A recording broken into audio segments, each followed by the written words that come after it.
Hello and welcome to my YouTube channel Volvo Christian, and welcome to yet another video starring the XC90. In this video I want to talk about the things I don't like with the XC90, the bad and the ugly. I've already made two videos, one with a full presentation, exterior, interior and under the skin. Hope you have also seen that video, and then I made a quick video with the good things with the XC90, and in this round we have to take the backside of the medal, the bad and the ugly, if I can find anything. That remains to be seen. Either way, I want to give a huge thanks to Volvo Car Norway for inviting me on this event, and also a huge thanks to all my followers and subscribers here on the YouTube platform. Really appreciate every support, or all the support I'm getting from you. But let's get down to it. Time is really flying here and my time slot are almost over. But bad and ugly. My plan was to find my thought was to find 3 good things and 3 bad things and maybe 1 ugly thing, because no cars are perfect. But there's a few exceptions, like the S90. That is pretty perfect in my book. I love the S90, and the XC90 are also really hard to find something bad with. It's just details and details. It's nothing critical. So you have to take this with a little grain of salt, and this is just my personal views. As a Volvo enthusiast, as a Volvo owner, I'm on my 11th Volvo today, the S60 Polestar engineered. I just love that car, but this is my personal preference, or my personal taste. So it's completely fine if you don't agree with me, but drop a comment if you agree with some of the points, or maybe if you have something else. The first thing I want to complain about, if I should complain about something, the alloy design. These are actually quite good. But lately, Volvo have started, I don't think the alloy design are so good as it was initially when they launched the SPA cars. We had so much variations, there's so many cool alloys, and now it's all about aerodynamics, especially like the EX90. All about to cover everything up, more and more spokes, and also cover them up as much as possible. I have a Model 25 press car just outside here, with the 22-inch alloys, and I absolutely love those. Looks so darn good. I wish we could see more alloys that didn't focus on efficiency, just on looks, just on design, to elevate the design. I'm not a huge fan of like third-party alloys. I prefer to go original alloys. But one of the things, one of the areas I feel Volvo have let themselves down lately are on alloy design. They were less on top of their game before, now a little step down. And then, can I find something else? I haven't checked the infotainment in detail, but what I complain about with the current XC90 are that you can't select an individual drive mode if you want to go low suspension but still in hybrid mode. I'm not sure if that is available today, but on the Model 25, the pre-facelift version, that is not available. You have to go either hybrid or power. Power, it lowers the suspension, but then you have power for the powertrain. Previously, it was possible to have the hybrid mode, but you could get the low suspension. So I'm not sure if that is available now, but that is one complaint I have with the general XC60, XC90 after the implementation of Android. As you see, we are nitpicking. And I've been here now for 1.5 hours, and I thought I was able to find something that I'm not so a fan of, but it's really hard to find something because it's just nitpicking. I just love this design. I just love every feature about the XC90. So I don't think I can put more things. Alloy design and maybe the adjustment for the drive modes. Hello, I'm sorry to interrupt this XC90 video, but I had some more thoughts I wanted to share with you. And I also wanted to add 2 more things on the list of bad things regarding the heavily redesigned XC90. Because when I first made this initial video in the home of Volvo, Torslanda, Gothenburg, the 20th of August, I didn't have all the cards on the table, especially regarding the dark version of the heavily redesigned XC90. So that's why we're here today, a couple of weeks later, with 2 XC90s, one in the bright exterior theme and one in the dark exterior theme. Crystal white, platinum grey. Both of these 2 cars are for sale here at Volvo Car Økern. I've just stolen them outside to make this video for you. But as I said, I wanted to have 2 more things on the list of bad things. But we're going to start with some general thoughts regarding the XC90 facelift. This is the second facelift in the XC90 history. It got launched in 2015 and it got this facelift early 2019 for the Model 20 production. So we saw a new grille, we saw a new lower bumper, new decor inserts, and overall at the time in 2019 I thought this was a huge step up in the overall appearance of the Inscription version. Because previously this was called Inscription, now it's called Bright. But I thought this was a huge step up, and if you see here on the picture I can put over here the pre-facelift and the facelift. I thought it was a huge step up in the overall look. Super classy, super stylish, and for me this is like the real gem when I think about XC90 Inscription. Crystal white and this Inscription or bright exterior theme. This is like the perfect Inscription for me. Preferably, I would love to see amber interior. That would be like really, really top notch, 10 out of 10. We also have a matching ski guard roof box. So for me, when I think about an XC90 Inscription, like the dream XC90 Inscription, this is what I'm visualizing. And now, as we have seen the facelift, the Model 25.5, I don't think the difference are that major in like the upscale. I think it's more a step to the side. It's modernized, yes, but I don't think it's that a huge difference or that it's more classy. I think maybe this is even more classy than the facelift. But I just love this. So for me it's really hard, but this is like the halo. But then we come to the biggest difference and the thing I wanted to add on my list of bad things with the XC90 facelift. And as you see here, there's a huge difference in these 2 cars. Both of them are the Model 20 facelift. This is actually a Model 22 and this is a Model 23. But they are both on the second facelift, as we saw on the Model 20 introduction. But there's a huge difference from the classy, stylish and elegant vibe that this one are rolling with to the more sporty, more beefy look of this dark version. Bright versus dark, huge difference. Previously it was called Inscription and redesign, but since this is a 22 and 23 model, it's bright and dark. But as you see here, completely different. From the decor elements here and to the unique Inscription, unique bright lower bumper to the unique dark lower bumper, huge difference. You see, it's not the same bumpers.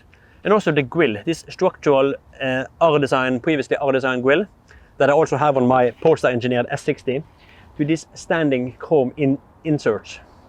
Huge difference and the attitude that these 2 cars have, completely different. And that is the one thing I think we have lost now on the Model 25.5 facelift. If I overlay a picture here you can see the facelift in the bright version and the facelift in the dark version. If you look closer, you can see that the lower bumper are completely the same. The grille, completely the same, but all the chrome elements, these diagonal lines on the facelift, are just black instead. But it's the same. Same grille, same bumper, same elements on the decor.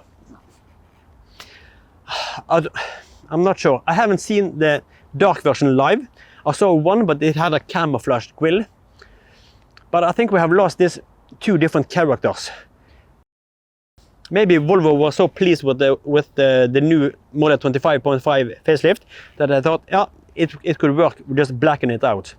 But I wish that Volvo could have continued this to make 2 different cars, 2 different characters for 2 different customer groups. We have a unique lower bumper versus this one. Completely different bumpers. I wish that the facelift also could get a unique bumper for the dark version and maybe also a unique grille. Just small elements, but as you see here, there's a huge difference in these 2 cars. And as I said, this may appeal to different customer groups. Me on the one hand, or on my hand, both of these 2 cars are really appealing. I could definitely go both, and especially here in the bright crystal white. I just love this one. And also platinum grey on the dark version. Really, really spectacular. Also, if you blackened out these Volvo badges, it looks really menacing. So I think we have lost that on the facelift. So that's the one thing I wanted to add on the bad list. And now for the last part, also regarding the dark version. Because Volvo have done the same stupid ass mistake all over again. I can't understand why they keep doing this. Because I recently test drove a Model 25, beautiful denim blue, finished off in the dark exterior theme, but it had the ventilated comfort seats in charcoal black. Yes, you probably know where I'm going. It had the blonde headlining. Why, oh why? I'm not even gonna bother to rant about it now. I'm just gonna put the clip in that I made a couple of weeks ago with the Model 25 pre-facelift. It's the same thing all over again. This is something that really annoys me and frustrates me so darn much. It's a real thorn in my eye. Because see if you can find something that's wrong in this picture. We're starting with this beautiful black leather wrap dashboard. We have black Nappa leather. Volvo call these charcoal, but yeah, it's black. Black, beautiful black, delicious Nappa leather. Black leather along the center console. Black steering wheel. Black also with the airbag cover. Black plastic under the dash. Everything is black. We have black seat belts. And then Volvo thought, yeah, why the heck? Why don't we give it a blonde headlining? What the heck? I can't understand why they have a blonde headlining in the otherwise black car. Especially on these dark versions of the R design. So that was the two things I wanted to add. I think we have lost some of the character and the difference between the bright and the dark. And I also can't understand, and it's so frustrating, why they have a blonde headlining if you want the charcoal ventilated comfort seats. Just give us a black headlining, please. I know there's a reason for it. Volvo want to simplify the production line and avoid too much complexity. But come on, we gotta get that black headlining back. Here we have a black headlining, but that's because we have the sport seat, the Nappa sport seat. But these two cars, super appealing even after the facelift. And as I said, both of these two cars are for sale here at Volvo Car Økern. Two of the cherries that can be found here at Volvo Car Økern. But let's now jump back in the video in Torslanda. But there's one ugly thing. That was initially because I got the information about the Model 25 update, this update, the facelift. I got them yesterday, and I started to read through the whole presentation that Volvo have.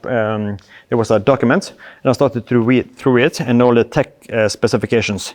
And instantly, there was one huge thing that I was not so pleased with, and that is still the ugly thing, because with such a huge update and facelift, it's kind of disappointing that they didn't do anything with the battery. We still have the same 18.8 kilowatt hours battery, still have the same range, and yes, the range are pretty good. We are in the just over 70 kilometers electric range. Electric motor 145 horsepower, but the battery 18.8 kilowatt hours. Volvo themselves says that this is higher than what an average person drive on in this premium segment. Maybe they are correct, by all means. But I would love to see an even bigger battery. Because if we think about the competitors, if we look at the Porsche Cayenne and this E-hybrid, I'm not sure what the naming is, Porsche Cayenne, that has a battery on 25.9 kilowatt hours. The BMW X550e also around 24.9. And the Mercedes GLE, that is about 32 kilowatt hours. So significantly bigger. I'm kind of disappointed that they didn't improve the battery. And maybe you can argue that it's not space for more in this configuration here, or on this platform. But if we look back on the Polestar 1, that is basically a Volvo S90, just shortened down, if we take it a light version. It is the SPA platform, and in the Polestar 1, they managed to fit a battery on 34 kilowatt hours. 34. Don't tell me that it's not possible to get a bigger battery here. Maybe it is a cost value question. Higher cost, will it really have a will it really matter for most people? I don't know, but I would love to see a bigger battery in this car, and also in the upcoming XC60 facelift that's probably due maybe next year or in 2 years, because these cars will live on for a couple of years, all the way up to 2030, if not longer. Let's see what happens. But I would love to see a bigger battery. But the story or the history aren't over yet, because as we saw in model 22, Volvo suddenly gave it a huge technical update for the late production of model 22. Just suddenly increase the battery. So the story aren't over yet. Maybe on model 26, maybe on 26.5, model 27, they will increase the battery. But that is the only ugly thing, in my opinion, with the redesigned XC90. I would love to see a bigger battery. That is actually everything I have. But as you see, the two first points, just nitpicking. It's so hard to find something that I don't like. I'm just super stoked for the XC90. It has always been close to my heart. It was the first SPA car I ordered back in 2016 when I ordered my own XC90. Fully decked out XC90 D5 R-Design, bursting blue. Oh, I love that car. And still to this day, 10 years later, with the redesigned facelift, it is still here. XC90 for the win. The king, the one and only.